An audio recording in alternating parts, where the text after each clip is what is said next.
E aí, pessoal, tudo bem? Espero que estejam todos bem, espero que estejam todos saudáveis, em casa na medida do possível, na medida do que for aí bom para todos, do que for possível mesmo, né? Que possam estar em casa, fiquem. Bom, hoje nós vamos seguir na nossa jornada do conhecimento em direção ao vestibular, aos vestibulares e ao Enem. Nós vamos seguir na nossa jornada do EAD, né, nossa jornada à distância, que é uma jornada um pouco mais complicada, uma jornada um pouco mais trabalhosa, que é um pouco mais chatinha, eu sei, mas é o jeito que nós temos agora, né? Eu não achem que eu estou achando isso super legal, acho que todos concordamos que é o possível e não o ideal, e todos concordamos que queremos voltar o mais breve possível para a normalidade, assim que der para voltar, assim que for seguro voltar, a gente volta, por enquanto ainda não é. Gente, vamos entrar aí em um assunto novo, o assunto origem e estrutura do planeta Terra. De onde viemos, para onde vamos, do que somos feitos, vamos falar sobre tudo isso numa questão bem geográfica e não filosófica, nem nada do tipo, né? Vamos falar do que é feito o planeta Terra, qual foi a sua provável origem, não é? Vamos lá falar um pouquinho sobre isso, então vamos entender melhor esse planeta em que vivemos. Vamos entrar no assunto geologia, né? Primeira vez no ano que conversamos sobre esse assunto. Outro adendo pouquíssimo importante que eu quero fazer é que eu mudei temporariamente o design dos nossos slides porque eu tive alguns probleminhas, eu tive que fazer isso no Google Apresentações. Ok? Então não estranhem de ver, meu Deus, que isso? Tá tudo estranho mesmo, é estranho pra mim também. Talvez mais pra mim do que pra vocês. Mas é uma mudança que eu fiz pontual. Vamos lá. A origem do planeta Terra. Eu estou olhando aqui para o lado, mais uma vez, meu PC está aqui, minha colinha que eu estou usando para ler. A origem do nosso planeta, a origem da Terra. A idade aproximada da Terra é de 4,6 bilhões de anos, então é muito tempo, muito tempo mesmo. Professor, como é que a gente sabe isso? Como é que os cientistas falam esse tempo aí? É um chute? Ou então eles perguntaram para uma tartaruga, que é um bicho que vive pra caramba, ou para Morgan Freeman, que está na Terra há muito tempo também. Não. Eles fazem isso por um método chamado decaimento radioativo, se eu não me engano é esse o nome. Se eu errei, perdão, não coloquei no slide, deveria ter colocado. Basicamente eles vão vendo o quanto de radiação, o quanto de energia o material vai liberando conforme o tempo vai passando, e você vendo o quanto de energia aquele material tem, você consegue entender o quanto que ele perdeu conforme o tempo. E aí você estudando quanto tempo demora para ele liberar um X de energia, vamos supor, você sabe quanto tempo passou que ele está na Terra. Então você vai pegando vários materiais que existem na Terra, ao longo da Terra, e vai fazendo esse tipo de estudo para saber quanto tempo esses materiais estão aqui no nosso planeta. E aí as coisas mais antigas provavelmente determinam a idade do nosso planeta, estão aqui desde o início. Ok? Então isso pode ser que seja mais tempo, muito pouco possível que seja menos, né? Muito improvável que seja menos do que isso, provavelmente é isso, 4,6 bilhões ou um pouco mais. E como que o planeta surgiu? Tá bom, ele está aqui há 4,6 bilhões de anos ou mais do que isso. E como que ele surgiu? A gente não tem uma resposta para isso. Não tinha ninguém lá na época que ele surgiu para falar, foi assim. Não tinha testemunhas. Né? Também caiu aqui, não tem problema. Não tinha também nem um ser vivo ou nada que possa provar pra gente. A gente não tem provas concretas assim que falam, foi exatamente assim. A gente tem algumas teorias com base em evidências que a gente consegue captar por aí. A primeira teoria é a teoria da acreção. Essa palavra acreção vem de acrescentar, vem de adicionar mesmo. E o que essa teoria diz? Ela diz que no nosso sistema solar já tinha uma estrela jovem, já tinha o Sol já tinha se formado, e orbitando essa estrela jovem, orbitando o Sol, em volta do Sol, nós tínhamos muitas partículas de poeira espacial, vamos falar assim.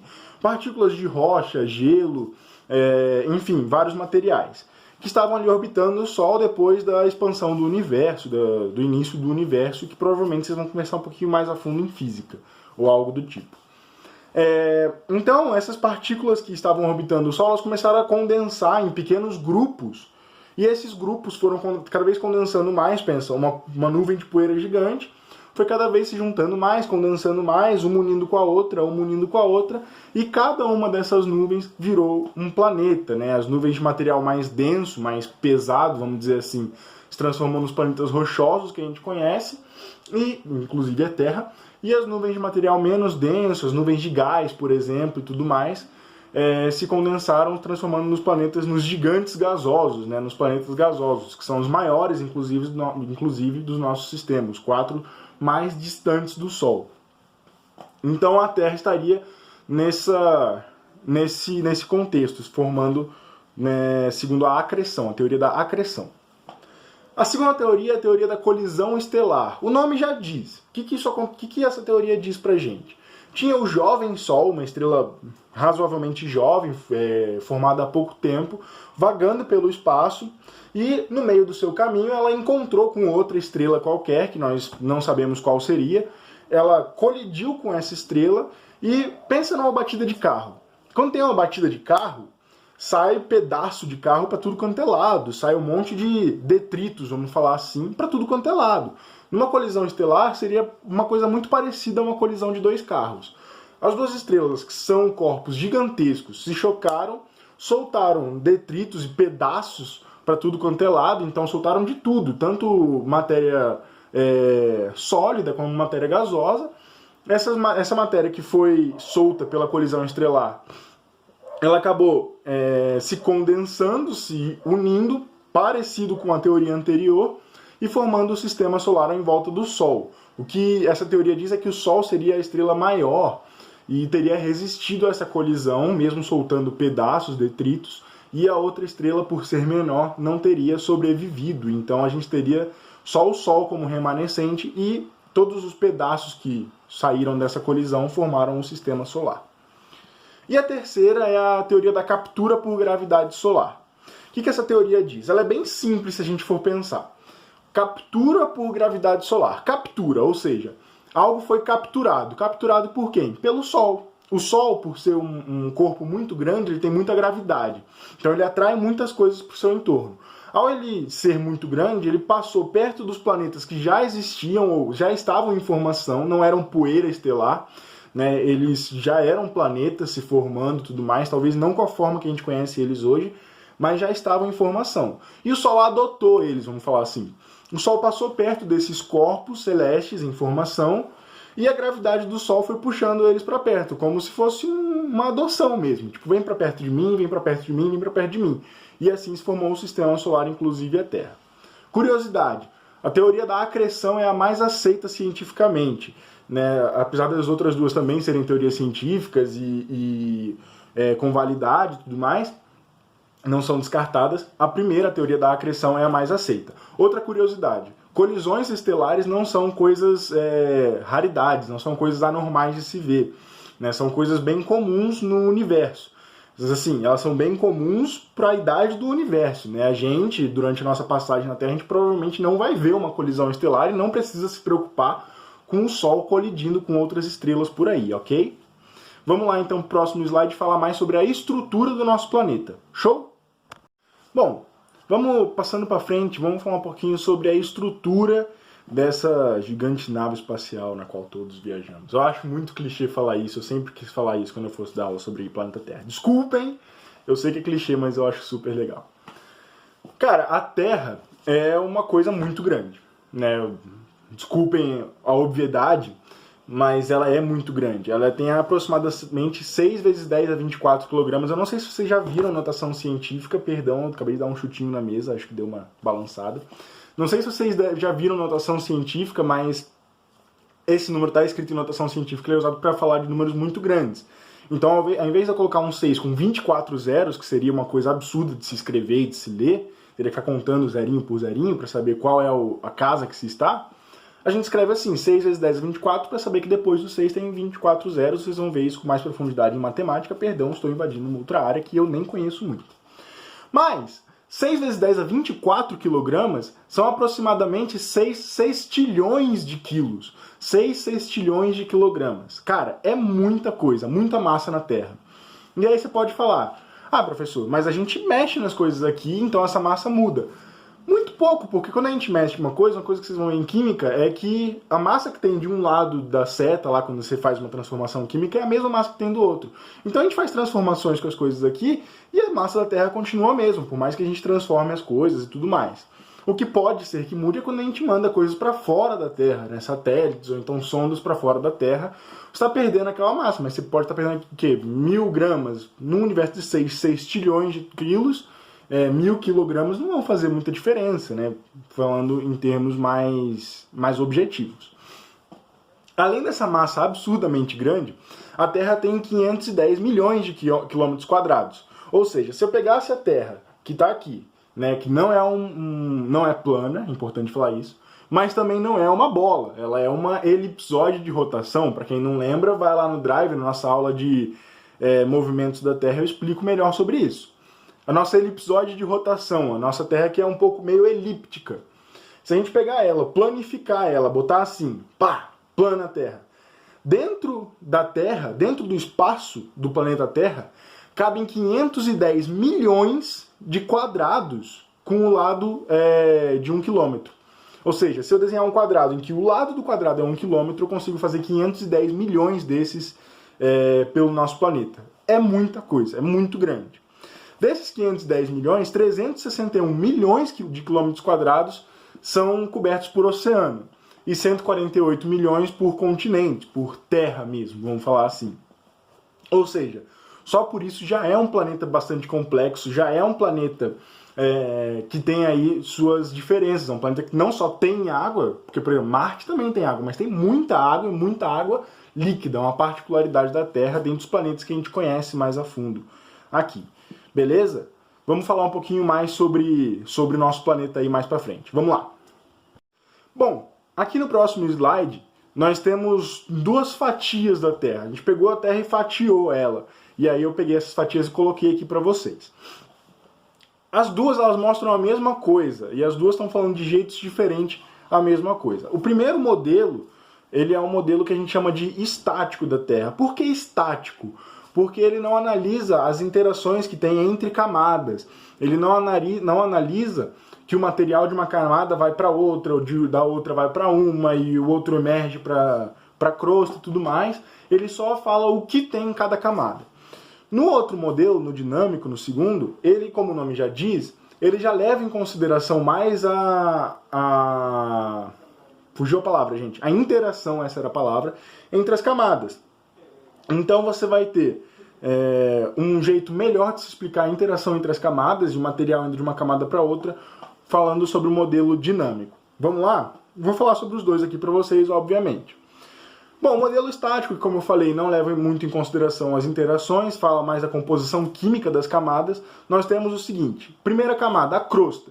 Cara, pensa num ovo, ou então uma fruta com uma casca bem fina. Um ovo é melhor. Pensa num ovo. Você tem muita coisa dentro do ovo, né? Você pega ele e tem bastante coisa. Quando você quebra, você vê que a casca, que é a parte de fora, é bem fininha. É bem pouca parte do ovo. A maior parte do ovo é feita por gema e clara, enfim, as partes internas dele. A parte externa dele é bem fininha. A crosta é exatamente isso. Ela é uma parte bem fininha e sólida, rochosa do planeta Terra, que é onde nós vivemos, que é onde nós fazemos nossas atividades, mas a gente vai entrar mais a fundo nas camadas do planeta mais pra frente. Abaixo da crosta você tem o manto, né, dividido em manto superior e manto inferior. Entre as camadas do manto, há diferença do manto superior para o manto inferior, nós vamos entrar mais a fundo nelas nessa aula ainda. Nós temos a chamada zona de transição. Essas zonas de transição, que nós vamos ter mais para frente também, elas também podem ser chamadas de descontinuidades. Elas têm inclusive nomes específicos, a descontinuidade de Mohorovic. Mas eu não trouxe isso tão especificado porque eu acho que é muita coisa para enfiar dentro da sua cabeça, especialmente numa aula à distância, e que o vestibular raramente cobra esse tipo de detalhismo, esse grau de detalhamento, de falar o nome das descontinuidades. Mas é importante que você saiba que isso é uma descontinuidade. Por que descontinuidade? É uma zona que não só uma transição, a mistura dos dois materiais, ela contém coisas que não pertencem nem a uma camada nem a outra. Então a gente chama ela de descontinuidade, ela não é contínua com as camadas as quais ela divide. Então o manto dividido em superior e inferior, o manto superior um pouco mais fino do que o inferior. Aí você tem, depois do manto inferior, o núcleo externo, mais uma zona de transição, e o núcleo interno, né? No total você tem aí 6.300 quilômetros mais ou menos, ok? No modelo dinâmico nós temos a crosta chamada de litosfera, ou seja, a camada coberta por rochas, a camada rochosa da Terra. A segunda camada chamada de astenosfera, e essa astenosfera ela é equivalente mais ou menos ao que a gente chama de manto superior, é aquilo que vaza de um vulcão quando ele entra em erupção. É a parte da camada astenosfera, ou a parte do manto superior, o que a gente chama de magma, quando ele vaza ele é chamado de lava, ok? Após a astenosfera nós temos a mesosfera, que é a outra parte do manto, o manto inferior. Percebam que nesse modelo a gente não leva em consideração uma zona de transição entre os dois mantos, entre a astenosfera e a mesosfera. Após a mesosfera a gente vai ter o núcleo externo, uma zona de transição, e o núcleo interno. O núcleo, os dois núcleos, né, incluindo a zona de transição, são chamadas de endosfera. Show, pessoal? Então vamos lá para a gente ir para o próximo slide. Bom, aqui chegamos no próximo slide e a gente vai detalhar um pouquinho mais de cada camada da Terra. Começando pela camada onde a gente vive, a crosta. Eu vou pular o primeiro tópico, eu vou falar nele por último e vamos falar sobre os outros tópicos primeiro, ok? Combinado? Bom, a crosta é onde tem as manifestações de relevo. Como assim manifestações de relevo? Manifestações de relevo são o relevo em si, onde o relevo se manifesta, onde nós vemos o relevo terrestre. Então é onde nós vamos ver planícies, planaltos, montanhas, serras, montes, morros, depressões, chapadas, tudo isso que a gente vai conversar um pouquinho mais à frente, o que é e como que isso se organiza, principalmente no território brasileiro aqui, ok? Então não precisa se preocupar agora com isso. Pense mais que a crosta é a área da parte da Terra, a camada terrestre, onde nós vemos o relevo. A camada onde nós vivemos é a camada onde nós vemos o que tem. Ela sofre as consequências orogenéticas desse relevo. Como assim orogenéticas? A gente vai entrar mais a fundo no que é orogênese e tudo mais pra frente, então não vamos me preocupar em explicar isso precocemente agora. Só confiem em mim que isso quer dizer as coisas que causam o relevo ser do jeito que é. Principalmente as coisas que criam novo relevo e não que desgastam o já existente. Então pensem em terremotos, já me adiantando na matéria que a gente vai ver mais pra frente. Pense que um terremoto, quando duas placas se chocam assim, a gente já vai falar sobre placas tectônicas, quando as placas se chocam assim, pode acontecer algo do tipo assim, ou até mesmo assim, que vai, cada braço meu é uma placa, que vai criar novos relevos. Então percebam que o relevo está subindo, criando uma nova montanha, uma nova cadeia de montanhas. É isso que acontece nos Andes ou no Everest, no Himalaia, onde temos o Everest, por exemplo. Mas a gente vai chegar lá, fica calmo. Então as consequências orogenéticas são esses terremotos, os vulcões. Pensa que quando temos um vulcão, aquele material que é expelido, ele eventualmente resfria e solidifica, fazendo montanhas e tudo mais.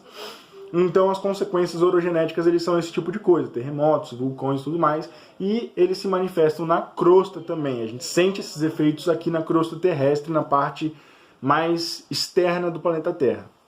E a espessura da crosta ela vai do zero, né, da parte que começa o planeta Terra, até os 5 ou 80 km. 5 nas partes onde ela é mais fina, 80 nas partes onde ela é mais profunda.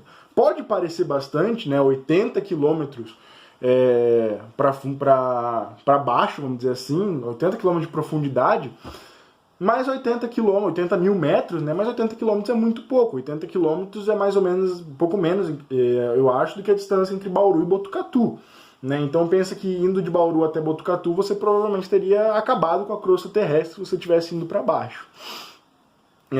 Então ela não é uma camada muito espessa, como eu já tinha dito, ela é uma camada bem fina, assim, se a gente for ver, ok? E ela é formada por placas tectônicas. E aí eu vou botar uma imagem aqui, que tá inclusive nos slides, das placas tectônicas para eu explicar o que elas são. Pensa que a crosta ela não é uma coisa lisinha, uma coisa homogênea, né? Não é uma só grande placa rochosa que compõe a Terra. Ela é composta por vários pedaços, vários fragmentos, né? Que a gente vive em cima desses fragmentos, assim como os oceanos estão em cima desses fragmentos. Né? Não esqueçam que abaixo, no solo oceânico, no assoalho oceânico, há rochas, então é uma parte da crosta. Então, tanto os continentes quanto os oceanos ficam em cima desses pedaços de crosta que de uma maneira bem simples de se explicar, e aí eu já vou me enfiando na explicação de manto, de maneira bem simples de se explicar, esses fragmentos de crosta, eles estão boiando no magma, boiando naquele material pastoso. Então, se eles estão boiando nesse material pastoso, pense que eles não estão fixos, não estão bem seguros, vamos pensar assim. Então, eles estão se movimentando, eles se movimentam bastante, motivados pelas correntes convectivas do magma. O magma ele obedece a algumas correntes, parecido com as correntes oceânicas, que a gente vai ver mais pra frente também. Então, essas correntes elas fazem com que esse material pastoso se movimente e crie algumas instabilidades na crosta terrestre, nessas placas tectônicas. E isso, inclusive, explica algumas coisas, como, por exemplo, por que sempre há o choque de placas em alguns lugares marcados, como, por exemplo, vocês podem ver aí na imagem, no sul ali da Ásia, na região de mais ou menos a Índia, tá marcado até com duas setinhas brancas, as placas sempre vão numa direção de choque uma contra a outra. Ou então ali embaixo, perto da América do Sul, entre a América do Sul e a África, porque as setinhas estão divergentes, estão indo uma para cada lado. Porque essas placas estão em cima do magma que obedece a algumas correntes convectivas. O magma ele tem direção certa para fluir. E aí, quando você tem essas placas se movimentando, você tem o choque de placas, muitas vezes, que pode criar novas cadeias de montanha. Não à toa você tem ali, nas setinhas brancas, a região do Himalaia, onde nós temos as maiores montanhas do mundo, o Monte Everest, inclusive. E você tem também a explicação para um fenômeno, para uma coisa chamada Pangeia. Não sei se vocês já ouviram falar Pangeia, que a Terra, um dia todos os continentes eram juntos e aí eles foram se separando. E por que eles foram se separando e continuam se separando? Obviamente a velocidade é muito pequena, é imperceptível para nós. Por que isso acontece? Porque essas placas tectônicas elas continuam se movendo. Então os continentes que antes já foram juntos, agora eles já estão separados. Como a gente pode ver que a América do Sul, se você perceber, encaixa perfeitamente na África, o que indica que provavelmente num passado distante elas foram juntas. E se vocês forem ver, a placa sul-americana está se afastando da placa africana, como pode mostrar nossa setinha salmão, bege, não sei direito que cor é essa, mas elas estão se afastando, o que leva a gente a crer que um dia elas já foram juntas. Ok? Só para explicar um pouquinho sobre sobre placas tectônicas, sobre a origem dos continentes, a Pangeia e tudo mais. Show, pessoal? Então vamos continuar aí, vamos dar sequência. Bom, além de tudo que a gente já conversou sobre a crosta terrestre, a gente pode dividir ela também entre crosta continental e crosta oceânica. Existem esses dois tipos de crosta terrestre. Os nomes já são bem intuitivos. A crosta continental é a parte do planeta Terra, a parte da crosta terrestre, que está exposta, não está coberta por água, está imersa, vamos falar assim. E a crosta oceânica é a parte que está imersa. A crosta continental ela é a parte, como eu já disse, imersa, e é a parte mais espessa, mais grossa da nossa crosta terrestre. Para a gente entender um pouquinho isso melhor, eu trouxe essa imagem que está aqui do lado, que mostra exatamente por que ela é mais grossa do que a crosta oceânica. Se eu tenho aqui a parte que está imersa, que está exposta, que não está coberta por água, eu tenho que, para eu ter a parte oceânica, a minha crosta ela vai fazer isso, ela vai dar uma descida. Pensa quando você vai à praia e quanto mais você entra no mar, mais você está andando descendo, como se estivesse descendo alguns degraus, descendo uma pequena rampa. Algumas praias isso é muito, muito evidente, né? Por exemplo, eu sou do Rio de Janeiro, lá no Rio, as praias do Rio de Janeiro é muito evidente isso. Você anda, tem hora que tem um buraco assim. Então, você tem a parte mais espessa, que vai diminuindo em espessura, e aí conforme ela vai diminuindo em espessura, vai dando para a água cobrir ela. Essa imagem ela ajuda bastante a entender isso que eu estou explicando. A crosta continental, por ser a parte emersa, ela, como o próprio nome já diz, ela forma os continentes, as partes que não são oceânicas, as partes que não estão cobertas por água, e ela é principalmente formada por aquilo que a gente chama de sial. O que é o sial? É uma siglazinha, uma abreviação para silício e alumínio. Agora, cuidado. Não quer dizer que por toda a parte do planeta, onde tem continente, nós vamos ter só Cial ou abundantemente Cial. Não sei se está certo isso, mas tudo bem. A gente vai ter muito Cial e só Cial. Não, quer dizer que se a gente pegar uma amostra geral da parte continental da crosta terrestre, o que nós vamos predominantemente encontrar e o que predominantemente forma essa crosta nessas regiões é o Cial, o silício e o alumínio. Esses dois elementos são que a gente acha em maior quantidade. Outra coisa importante para a gente lembrar, acima da crosta, na maior parte dela, nós estamos em sedimentos, então nós não estamos pisando na rocha em si, nós estamos pisando em terra, em areia, em algum tipo de sedimento de outras partes da crosta. E esse sedimento traz outros tipos de materiais também. Então, isso tudo ajuda a explicar o porquê que a gente não sai vendo silício e alumínio à torta e à direita, aí, conforme a gente anda na rua, por exemplo. Ok? Mas o que predominantemente forma essa parte da crosta terrestre é o Cial, é o silício e é o alumínio, são esses dois elementos. Outra coisinha só para entrar na parte da química rapidinho. Não quer dizer que é silício puro ou então alumínio metálico. Quer dizer que tem esses dois elementos em abundância, ou seja, a maior parte dos componentes das rochas que a gente vai ver tem silício ali, são algumas substâncias que tem esse elemento silício, então são algumas substâncias que tem o elemento alumínio, mas às vezes não vai ser, na maioria das vezes não vai ser o alumínio metálico, por exemplo, né? Então não quer dizer que a gente vai sair por aí vendo o alumínio puro, silício puro na crosta, quer dizer que nas rochas que nós temos, que compõem a parte continental da crosta, predominam substâncias que possuem ou silício, ou alumínio, ou até ambos. Ok? A parte oceânica da crosta, né, como o nome já diz, e também por eliminação, nós podemos induzir que é a parte imersa da crosta. Ou seja, é a parte que está coberta por água, coberta por oceanos da nossa crosta terrestre. Ela é a parte menos espessa, porque, como eu já expliquei, você tem a parte que está imersa, está exposta, não está coberta por água, e você vai descendo em degraus, uma pequena rampa, até você ter a parte coberta por água aqui. E essa parte coberta por água vai ser mais fina, menos espessa, como o nosso desenhozinho aí pode mostrar, pode nos fazer entender um pouco melhor também. Como o nome já diz, ela forma os oceanos e essa parte da crosta ela é principalmente formada por cima. Se Cial era silício e alumínio, o cima vai ser o silício e o magnésio. Ou seja, a mesma coisa. Perdão. Nós vamos ter muitos materiais compostos por silício ou compostos por magnésio nessa parte oceânica da crosta. O que não quer dizer que isso é uniformemente espalhado pelo mundo. Vão ter lugares onde a gente vai ter mais materiais compostos por silício, mais materiais compostos por magnésio, menos materiais compostos por esses dois tipos por esses dois elementos, ou mais, isso vai variar conforme partes do mundo. Mas se a gente pegar a crosta oceânica como uma só e for ver o que tem de mais predominante, nós vamos ver que tem muito silício, muito magnésio na composição dessa parte do nosso planeta. Ok, pessoal? Lembrando que na geografia, assim como nas ciências humanas em geral, não existe na totalidade, ou não existe o 100% e tudo mais. Até existe, mas é muito raro. Então, sempre levando esse bom senso, levando em consideração que predominantemente, na maioria dos casos, na maioria das vezes, ok? Então vamos lá estudar a próxima parte do nosso querido planeta.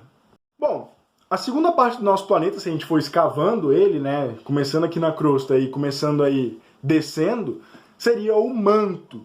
O manto ele tem uma espessura de até 2.900 km. Na verdade, ele não é espesso 2.900 km. Quer dizer que se você for escavando, você vai chegar até 2.900 km mais ou menos, e até ali vai ser manto. Então você tira aí dessa conta os quilômetros que nós temos de crosta, ok? Ele é uma camada intermediária, ele é uma camada que está entre a crosta e entre o núcleo sendo a camada mais interna do nosso planeta, a crosta mais externa, o manto é uma camada intermediária. E ele tem um material chamado magma, sob alta pressão e alta temperatura. Esse magma, na sua maioria, ou pelo menos na maioria da parte dele que a gente vê, que a gente tem contato, ele é pastoso e denso. Por ele ser pastoso e não algo sólido, isso explica o porquê das placas não serem algo sólidos, algo fixo. né? Pensa que você pega uma bacia d'água e coloca alguns pedaços de isopor em cima. Né? Qualquer movimento que você fizer, ou um vento que bateu, então se a água estiver em movimento, você vai fazer aqueles isopores, aqueles isopores se movimentarem também. Então é uma coisa muito parecida com o que acontece no nosso planeta com as placas, né? O magma não é tão líquido quanto a água, e os continentes e as placas tectônicas com certeza são mais sólidas, mais resistentes e mais rochosas do que um pedaço de isopor, mas é uma boa analogia, se você quiser fazer aí para ver, eu acho que é bem legal para você entender como é que funcionam essas placas e como é que funcionam esses movimentos tectônicos, ok? Ele é um material que dá mobilidade, como eu vinha falando, nas placas tectônicas, por ele não ser um material sólido completamente. Assim como a crosta, o manto, ele se divide em duas subcategorias, em duas partes menores. O manto superior e o manto inferior. O manto superior é a parte que está logo abaixo da crosta, é a parte mais próxima de nós. É aquela parte com que a gente tem contato quando, por exemplo, entra em erupção um vulcão. Perdão. Ele também pode ser chamado de astenosfera, quando a gente fala do modelo dinâmico, né, de representação da Terra. E ele é o material mais pastoso, o material menos sólido, mais líquido, né, mais próximo do líquido que a gente tem, que é exatamente a lava que sai do vulcão, aquele magma que sai do vulcão que a gente está acostumado a ver, que é um material bem próximo do líquido, né, não é um material sólido, é um material bem pastoso assim mesmo. O manto inferior, ele é a parte mais próxima do núcleo, né, se você quiser voltar ali naquela imagem dos recortes da Terra, você tem ali duas partes de manto, dois mantos, vamos dizer assim. Então, se o superior está mais próximo da gente, mais em cima, né, o inferior está mais embaixo, mais próximo do núcleo, e ele é também chamado de mesosfera, e ele é mais sólido do que o manto superior, o que não quer dizer que ele é maciço, sólido assim, ele é um pouco pastoso ainda, mas ele não é tão pastoso, tão líquido quanto o manto superior. Isso é explicado pela pressão exercida sobre ele. Pensa que quanto mais fundo a gente cava, maior é o número de coisas acima daquele material fazendo pressão, fazendo peso em cima mesmo. Então aqui eu estou na litosfera, na crosta, e tem uma coluna de ar gigantesca em cima da minha cabeça, em cima da sua cabeça, em cima de todos nós, fazendo uma pressão X aí, que a gente chama de 1 atm, se a gente estiver no nível do mar. Eu não vou me alongar muito nisso, porque isso é mais, a química vai falar um pouquinho mais sobre isso. Quando a gente vai começando a escavar, a gente vai aumentando a quantidade de materiais que tem em cima da gente. Então, quando a gente tem o manto superior, ele tem acima dele a crosta e a coluna de ar, a atmosfera, fazendo peso aí em cima dele, fazendo pressão em cima dele. Quando a gente tem o manto inferior, a gente tem o manto superior, a crosta e a atmosfera fazendo pressão em cima dele. Então você aperta mais esse material, ele fica mais denso, ele fica mais sólido. Isso é uma coisa que vocês vão ver mais pra frente, ou já viram, não sei, ou estão vendo, em química também. Quanto mais pressão você aplica, mais próximo da solidez fica o material. Isso se aplica também no nosso planeta, isso se aplica também nas camadas do nosso planeta. Ok? Então, essas são as duas partes do nosso manto. Lembrando que o manto superior, por estar mais perto da nossa crosta, é aquele material que acaba vazando na erupção dos vulcões aí que a gente vê, a famosa lava, né? É aquele magma que acaba vazando para a crosta. Show de bola, pessoal? Vamos dar sequência aqui então para o papo. Bom, finalizando as camadas da Terra, nós temos o núcleo. O núcleo ele se encontra entre 3.000 e 6.000 quilômetros, ou seja, se eu começar a escavar daqui, depois quando dá 3.000 quilômetros, eu vou começar a ver o núcleo. Ok? Show de bola? Ele é a parte mais densa da Terra e isso é explicado pelo que eu acabei de falar, explicando por que o manto inferior é mais denso, mais sólido do que o superior. O núcleo tem ainda mais coisas fazendo pressão em cima dele, né? Ele é o centro de gravidade da Terra, então teoricamente é o núcleo que puxa tudo para o centro da Terra, puxa tudo, cria gravidade terrestre. Na verdade, o que cria gravidade terrestre é a massa da Terra, que é muito elevada, e tudo isso é sempre puxado, é sempre atraído em direção ao centro da Terra, ao núcleo. Então, de todos os lados, tem força sendo exercida sobre ele, e por isso ele é a parte mais densa do planeta Terra. Ele é formado principalmente pelo que a gente chama de níquel e ferro, E a grande quantidade de ferro nele, na verdade a grande quantidade de metais, principalmente o ferro nele, fazem com que ele seja o principal responsável pelo campo magnético da Terra. Ele é o principal responsável por fazer a Terra ter o que a gente já conversou, um campo magnético ao redor dela, com norte e sul, e que faz com que a gente veja aquelas luzes bonitas, né, no Polo Norte e no Polo Sul, a aurora boreal ao norte e a aurora austral ao sul. Né, são a radiação solar incidindo no campo magnético da Terra que cria esse tipo de efeito visual. Esse campo magnético é existente principalmente por causa da grande quantidade de metais no núcleo da Terra. O núcleo da Terra também pode ser dividido em dois, apesar dele não ter as divisões não serem tão importantes para a gente conversar agora, então não fiz um slide para cada uma. Ele pode ser dividido em dois. Ele pode ser dividido na parte externa, que é líquida e pastosa, ele é meio líquido, meio pastoso, assim, parecido com o que a gente vê no magma. Pensa em um monte de metal derretido, fundido, é mais ou menos isso. E a parte mais interna do núcleo é sólida. Professor, por que a parte mais interna do núcleo é sólida e a parte mais externa é líquida? Cara, pelo mesmo motivo físico que eu acabei de explicar. Você tem mais coisas fazendo força na parte interna do núcleo. Ele é mais interno, ele sofre ação de mais forças externas. Mais forças externas amassando ele, né? Pressionando ele, vamos dizer assim.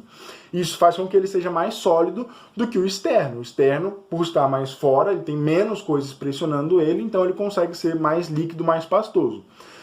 Pense que, apesar da parte interior dele ser sólida, ele tem uma temperatura suficiente para manter esses metais no estado líquido, né? Se não fosse essa pressão absurda, ele estaria líquido. Então o núcleo também é a parte mais quente, né, da Terra. Para ilustrar o núcleo externo e interno, eu trouxe essa imagem da Terra cortada aí, e a gente vê uma parte escura da Terra, que não é exatamente escura na vida real, né? É só para a gente não dar muita importância para ela agora. Essa parte mais escura seria o manto. Agora, o que nos interessa é essa parte mais interior da Terra, que está brilhando mais aí. Essa parte que é meio laranja, meio amarela, meio vermelha aí, ela é o núcleo externo, parte líquida e pastosa do núcleo. E a parte que está bem brilhante, bem amarela, bem clara e bem no centro, ela é a parte do núcleo interno sólido. Ou seja, bem pequeno se a gente for comparar com o tamanho total da Terra, mas bem quente e com uma concentração muito grande de níquel e de ferro, criando o campo magnético do nosso planeta. Ok? Pessoal, a aula de hoje é uma aula bem introdutória ao assunto geologia. Então a gente passa bem por cima, bem rápido nela. É uma aula que é planejada para ser mais rápida mesmo, mais leve e tal. E agora nós vamos fazer o exercício, vamos finalizar a aula de hoje. Eu espero que o fato dela ser mais leve ajude também vocês a ter um descanso aí, para dar uma respirada, para seguir com mais força aí. Daqui a pouco nós vamos entrar mais a fundo na geologia. E vamos fazer esse exercício aqui. É só um também que eu trouxe, justamente para manter esse conceito da aula mais leve e tudo mais. Até porque a última aula foi de quase 1 hora, foi bem pesado, eu imagino, foi bem longa. Então eu trouxe essa aula um pouquinho menos densa, um pouquinho mais tranquila. Vamos lá? O FJF, Federal de Juiz de Fora, Minas Gerais. Leia o fragmento de texto a seguir. Tais mudanças nas partes superficiais do globo pareciam, para mim, improváveis de acontecer se a Terra fosse sólida até o centro. Desse modo, imaginei que as partes internas poderiam ser um fluido mais denso e de densidade específica maior do que qualquer outro sólido que conhecemos, que assim poderia nadar no ou sobre aquele fluido. Desse modo, a superfície da Terra seria uma casca capaz de ser quebrada e desordenada pelos movimentos violentos do fluido sobre o qual ele repousa. Ele falou aí de um jeito meio confuso, meio embaralhado e tal, eu vou desembaralhar. O que ele está dizendo é, para ele não faz sentido a Terra, a superfície da Terra, a crosta terrestre, passar por tantas mudanças, passar por experimentar vulcões, experimentar tectonismo, né? Experimentar terremotos e tudo mais. Não faz sentido a gente perceber isso, experimentar essas coisas, essas transformações, se a Terra fosse maciça, se ela fosse sólida por dentro. Então ele está dizendo que a Terra provavelmente é pastosa ou líquida por dentro, e isso faz com que a parte sólida de fora não tem uma base sólida, uma base confiável. Então ela fica vacilando, fica andando por aí. E aí ele pergunta, sobre a estrutura interna da Terra, pode-se afirmar que a. A crosta é uma camada única constituída de uma placa tectônica dividida em duas seções. Não, a crosta não é uma camada única constituída de uma apenas placa tectônica dividida em duas seções. A crosta ela é uma camada fragmentada, constituída por vários fragmentos que a gente dá o nome de placas tectônicas, com várias seções, com várias falhas, perdão, vamos dizer assim, entre as placas, ok? B. A litosfera é a camada mais densa e se mantém em movimento devido às correntes convectivas. A litosfera não é a camada mais densa. A camada mais densa da Terra é o núcleo, até por causa da pressão exercida sobre ele, que a gente já falou sobre, a gente acabou de conversar sobre. A litosfera é a camada mais rochosa, né, da Terra, é a camada onde a gente vive, é a camada menos espessa e tudo mais, formada pelas placas tectônicas e tudo aquilo. Mas ela está longe de ser a camada mais densa da Terra, ok? C. As camadas da Terra são separadas umas das outras por áreas denominadas descontinuidades. Olha aí a importância. Ele não pediu o nome das descontinuidades, você dificilmente vai ver um exercício pedindo nome, ou então vai ser um exercício daqueles muito difíceis do Enem que você não precisa necessariamente acertar. Você consegue garantir sua nota acertando os fáceis e os médios, e quando estiver mais perto do Enem a gente conversa um pouquinho mais sobre isso. Tem algumas dicas para vocês, mas não precisa se preocupar com isso agora. As descontinuidades são as zonas de transição que separam uma camada da outra da Terra. Aquilo que a gente conversou no começo da aula. Então, sim, as camadas da Terra são separadas umas das outras por áreas denominadas descontinuidades, né? Sem pedir os nomes das descontinuidades, sem pedir nada muito profundo, porque isso é um conhecimento muito específico. E muito decoreba também. Os vestibulares não gostam dessa linha muito decoreba, ok? Então, a C é a nossa certa. Mas vamos continuar lendo aí para ver por que as outras estão erradas. D. Ela é formada por camadas alternadas, de densidades semelhantes que diminuem da superfície para o centro. Ela é formada por camadas alternadas de densidades nem tão semelhantes, densidades mudam bastante de uma camada para outra, e que aumentam da superfície para o centro. Você tem o centro como a área mais densa da Terra, e você tem as partes mais longe do centro como áreas menos densas do planeta Terra. Então a D está errada. E. O núcleo divide-se em duas partes, superior e inferior, e seu material magma. Se ele trocasse a palavra núcleo pela palavra manto, essa estaria certa sem tirar nem pôr. Divide-se em duas partes, superior e inferior, e o material magma. Só que o núcleo ele também divide-se em duas partes, interno e externo, não é superior e inferior. A pegadinha começa já aí, porque você lê até o superior e inferior e acha que está certo. O núcleo ele se divide em interno e externo, não em superior e inferior. E o seu material não é o magma, o seu material é predominantemente o NiF, níquel e ferro. São os dois elementos que compõem a maior parte do núcleo da Terra. Então aí está errado por causa disso. Temos então que a resposta da nossa questão 1 e única para hoje é a alternativa C, que fala sobre as descontinuidades. Gente, espero muito que vocês estejam gostando desse modelo que eu estou testando ainda, estou vendo, está funcionando, apesar de eu estar tropeçando um pouco ainda, mas está funcionando razoavelmente bem para mim. Eu quero saber se está funcionando bem para vocês. Se vocês estiverem tendo problemas para entender, se vocês acharem que o modelo antigo era melhor, ou se vocês tiverem sugestões de coisas para mudar no modelo, em outro, ou em novo modelo, por favor, venham me contatar. Vocês sabem que eu adoro ouvir sugestões, críticas de vocês. Eu acho que é uma coisa que enriquece muito o nosso trabalho. E é isso, espero que vocês todos tenham uma semana muito boa, bons estudos, bom descanso e fiquem em casa se possível. Tentem fazer o maior esforço possível para ficar em casa, para que a gente possa superar sem maiores traumas esse momento que por si só já é traumático, ok? Forte abraço a todos e até semana que vem, pessoal. Tchau, tchau!